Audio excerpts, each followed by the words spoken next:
I love Fluttershy. She's just so adorable.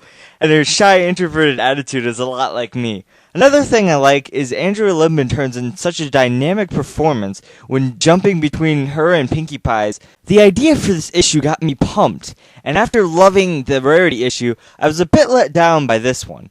Don't get me wrong, it's good, but it felt short in comparison as there were only about 2 major scenes, and it had sort of a weird pacing at the start. But before I get ahead of myself, let's move into the bulk of this issue.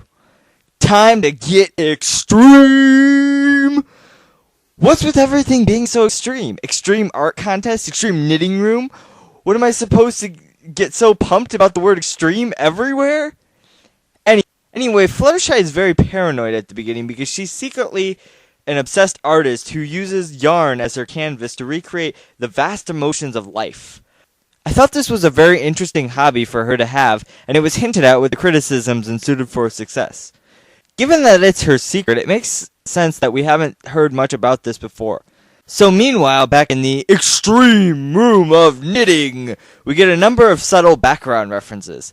There are diamonds, balloons, and even butterflies, which are obvious nods to the main 6's cutie marks. There's also a crafted book here, as well as the yarn head of a gremlin from the Rainbow Dash issue. The only one who is underrepresented is Applejack, which isn't surprising, given as that tends to happen a lot. Numerous Paris sprites are also located here, as well as a red, adorable bird up top, and a fire-breathing dragon, which is interesting due to Fluttershy's fear of dragons. I'd almost say that this was her attempting to make them less frightening, though. Another thing that took a dive was the art. It seemed to go back to the style of the first issue, rather than the vastly improved Rarity issue. I will give the yarn designs props, though, as they were well stylized. A tad bit later, we also see a life-size Fluttershy, which is green, and is a possible reference to her feelings at the time of green isn't your color. The chicken's nest was also rather awesome. At this point, Fluttershy starts to get that typical, what if my work isn't very good fear that many artists, including myself, have felt. When she gets to the art show, you'll notice a lot of familiar faces on the paintings in the background. The main 6 all make various appearances, Applejack still excluded, as well as Cadance, Shining Armor, and even Nightmare Moon appears.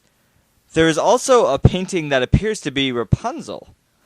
When Fluttershy's entry is finally revealed, we see that it's her ascending, with butterflies launching in all directions around her, symbolizing the moment when she got her cutie mark. Though as the high society ponies, with the addition of Rarity, trot by the art, they follow suit to the art critique, who has very negative feelings towards all the entries. Fluttershy's creation of Soul is being bashed for being too raw. At this point, she attempts to explain that the yarn is being used as a metaphor for simplicity, and how it is being used to convey the struggles of a complicated process of maturity. Through context clues like her voice, style of art, and fashion sizing, Rarity reveals Fluttershy as the artist. After some harsh critiques, it becomes clear that she not only disguised herself because of the anxiety, but also due to her wanting to have a disconnect between the face value of the artist and their art. She knows deep down that the meaning and symbolism behind the art is what makes it special, though I would think that a well-respected art critic would also know this. Rarity does attempt to comfort Fluttershy, telling her not to pay them any attention, but she is crushed under the many insults. At the pit of her despair, it's interesting to see that she snaps into Flutter Rage again and wants to destroy her creation. But then she realizes that she really does have an attachment to her art. As long as she likes it, it doesn't matter what others think. A great realization for an artist to make. When Celestia enters, she really loves Fluttershy's work though, and once again the critiques follow suit, letting her regain her confidence and her passion. This was nice, and it reminded me of this very well-spoken quote by Digibrony. It doesn't matter if most people can't see the value in your passion, as long as at least one person can relate to it on a deeper level, then you've succeeded. If you inspire even a single person to reach their destiny, then you've done something truly special. After that, all of the main 6 come to the show, and I just love Pinkie's bouncing here. It's just so vibrant and full of energy. Applejack also mentions Rarity as the belle of the ball, which is a reference to the line in the song becoming popular. Fluttershy decides to share her passion with her friends, and learns not to fear expressing herself through her art. This reminded me of when I first watched the show, and how I was afraid to express my love for it to my friends, though in the end most of them came around and began to love it too. On this last page, there are a few more references, including Pinky's stringy hair and the style of the official plushies, and Dash descending down with giant bat wings, which reminded me of Batman. Also, AJ is represented now too by her cutie mark of apples hanging from the ceiling. Overall, the disappointment I felt mainly stems from the fact that the art reverted back a bit, the weird pacing, and the shortness of the story.